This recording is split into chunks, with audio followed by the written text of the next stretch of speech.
Sometimes you need that little bit of an hors d'oeuvre to make that dinner time special. So I brought one of my special chefs that's on my quarantine, my nephew Walker. Hey Walker, what is this hors d'oeuvre called? Pickle Roll Ups. Pickle Roll Ups. Okay, so we have little corned beef, very thin slices, and what's that called?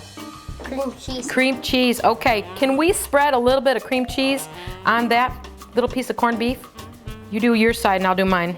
Sometimes it's easier to do it with a little spoon or a knife. You want to make sure the corned beef's in the refrigerator for a little bit of time, right? Because otherwise it kind of curls up on you. Can I help you with that? Maybe I'll hold it for you. Does that work out good? Use your knife. There you go. Do you make pickle roll-ups a lot? Yeah. With your mom? Oh, that's good. That's great.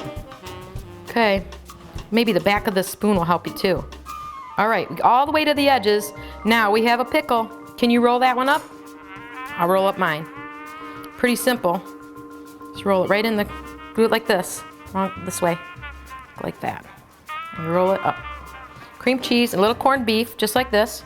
Put yours right there on the side. We did these earlier, didn't we, Walker? Yep. And they've been in the refrigerator for a little bit. Feel how cold they are now. And then I just take my sharp knife and I cut them about an inch long, maybe an inch, a half inch long. And then look how cute that looks. Nice little hors d'oeuvre, bunch of pickle bites. What are they called again? Pickle Roll Ups. Pickle Roll Ups. Everyone loves these, don't they?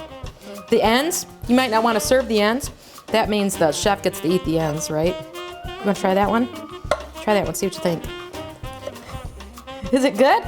Oh, I love them, and that makes an easier hors d'oeuvre. Corned beef, a little cream cheese, and a pickle in the middle. And that's What's for supper? good job.